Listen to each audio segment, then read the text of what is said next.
54-ാമത് സംസ്ഥാന ചലച്ചിത്ര പുരസ്കാരങ്ങൾ പ്രഖ്യാപിച്ചു.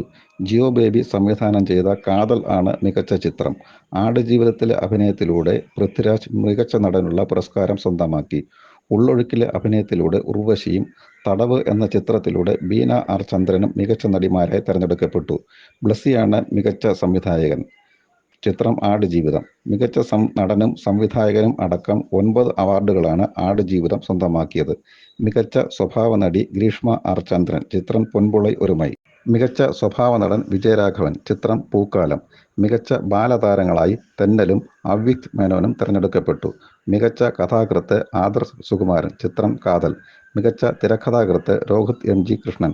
ചിത്രം ഇരട്ട. ചാവേർ എന്ന ചിത്രത്തിലെ ചെന്താമര പൂവിൻ എന്ന് തുടങ്ങുന്ന ഗാനം എഴുതിയ ഹരീഷ് മോഹനൻ ആണ് മികച്ച ഗാനരചയിതാവ്. മികച്ച പശ്ചാത്തല സംഗീതം മാത്യൂസ് പുളിക്കൽ. ചിത്രം കാതൽ. മികച്ച സംഗീത സംവിധായകൻ ജസ്റ്റിൻ വർഗീസ്. ചിത്രം ചാവേർ. മികച്ച പിന്നണി ഗായകൻ വിദ്യാധരൻ മാസ്റ്റർ. പിന്നണി ഗായിക ആൻ ആമി. ജനപ്രിയ ചിത്രമായി ആടുജീവിതം തിരഞ്ഞെടുക്കപ്പെട്ടു. തടവ് സംവിധാനം ചെയ്ത ഫാസിൽ റസാഖ് ആണ് മികച്ച നവാഗത സംവിധായകൻ. മന്ത്രി സജി ചെറിയാൻ ആണ് അവാർഡുകൾ പ്രഖ്യാപിച്ചത്. 2023 ചിത്രങ്ങളാണ് അവാർഡിനായി പരിഗണിച്ചത്.